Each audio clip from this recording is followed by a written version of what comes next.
প্রিয় বন্ধুরা, যা ঘ্রাণ হয়েছে অসাধারণ। আমি একটু পরিবেশন করে দেখাবো।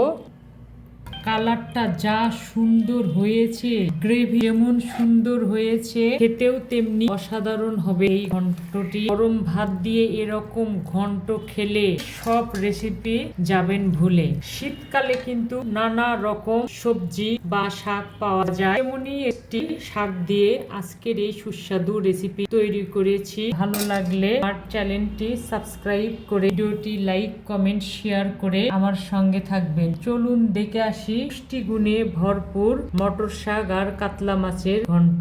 এখানে পরিষ্কার করা কাতল মাছের একটা বড় মাথা আছে, আর সাইডের অংশগুলো আছে, কান আছে, গলসা আছে। সাইডের যে অংশগুলো আছে আমি সবগুলো নিয়েছি।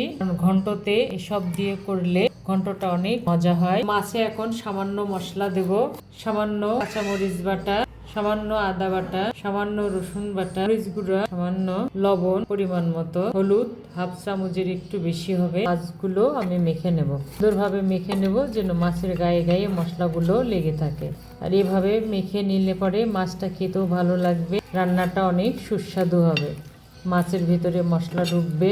মাছ মাখা হয়ে গেছে, আমি সুন্দরভাবে মশলাগুলো মেখে নিচ্ছি। এখন আমি 15 থেকে 20 মিনিট মাছটা ম্যারিনেট করে রাখবো, তাহলে মশলা যেমন ভেতরে ঢুকবে, মাছের যে একটা কাঁচা গন্ধ আছে সেটাও প্রাথমিকভাবে চলে যাবে। আর এটা কিন্তু টাটকা কাতল ছিল, 5 কেজির একটা কাতল ছিল, সেই মাছটা আমি নিয়েছি। এখন আমি শাকগুলো কেটে নেব আজকের রান্নার জন্য। আমি এখানে পরিষ্কার করা 2 আঁটি মটর শাক আছে। 2 আঁটি বলতে বাজারে যেভাবে বিক্রি করে সেইভাবে আমি কিনে নিয়েছি। এখন শাকগুলো আমি কেটে নেব। শাকগুলো কাটার জন্য আমি চপিং বোর্ডে নিয়েছি। শাকগুলো যেহেতু কচি সেজন্য আমি আর বেছে নিলাম না, এই ডাটাগুলো সহ নিলাম। যেহেতু আমি ঘন্ট করব ওই জন্য আমি সবকিছু নিলাম। আপনারা চাইলে শুধু পাতার অংশ বা কচি অংশটুকু নিতে পারেন। শাকগুলো আমি কেটে নেব। প্রথমে মাঝখানে একটা কাটা দিলাম, ডাবল করে নিয়ে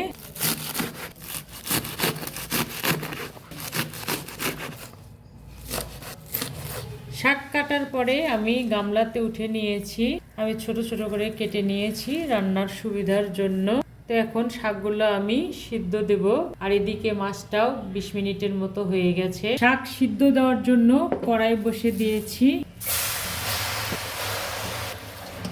ঝালটা স্বাদ অনুযায়ী কয়েকটি কাঁচামরিচ চেরা দিলাম। এখন অল্প করে লবণ দিলাম, সামান্য হলুদ দিলাম, তাহলে শাকের কালারটা সুন্দর হবে।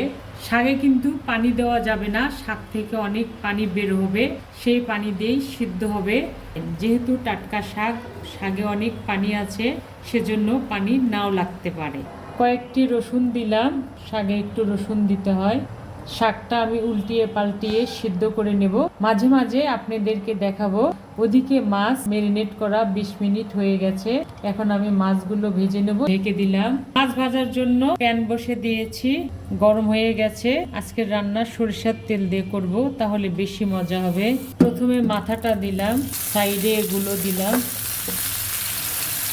মাছটা 1 পিঠ হলে আমি উল্টিয়ে দেবো।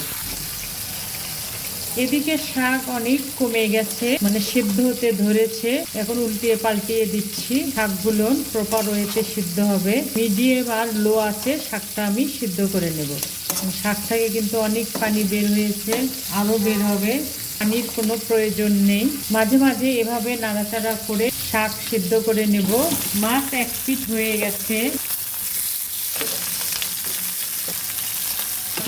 যেহেতু বড় এখনো হয়নি, সব মাছগুলো ভালোভাবে ব্রাউন কালার করে ভেজে নেব। এতে রান্নাটা অনেক সুস্বাদু হবে, ঘ্রাণ হবে, খেতে ভালো লাগবে। মাছের যে কাঁচা গন্ধটা সেটাও থাকবে না। মাছ ভাজা হয়ে গেছে, আমি সুন্দরভাবে মাছ ভেজে নিয়েছি।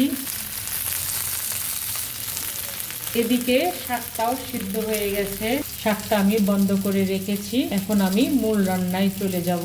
যে কড়াইয়ে রান্না করব বসে দিয়েছি, গরম হয়েছে। পরিমাণ মতো সরিষার তেল দিচ্ছি, একটু বেশি করে।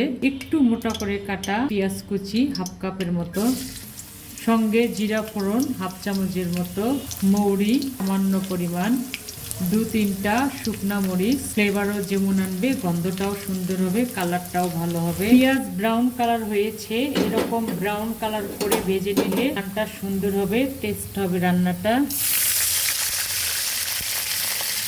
পানি দিলাম বাকি মশলাগুলো দেওয়ার জন্য।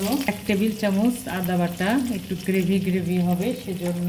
লবণ শাকে আছে, মাছে আছে, ওই জন্য অল্প করে দিলাম। ঝালটা স্বাদ অনুযায়ী আমি উঁচু করে 1 চামচ কাঁচামরিচ বাটা দিলাম। একটু কালারের জন্য মরিচ গুঁড়া দিলাম, সবকিছু ব্যালেন্স হবে। ধনে গুঁড়া 1 চামচ, রসুন বাটা 1/2 চামচ, আদা বাটা 1/2 চামচ, একটু হলুদ দিলাম পরিমাণ মতো, যেহেতু মাছে আছে, শাকে আছে। সবকিছু মিশিয়ে কিছু সময় কষিয়ে নেব মশলাগুলো।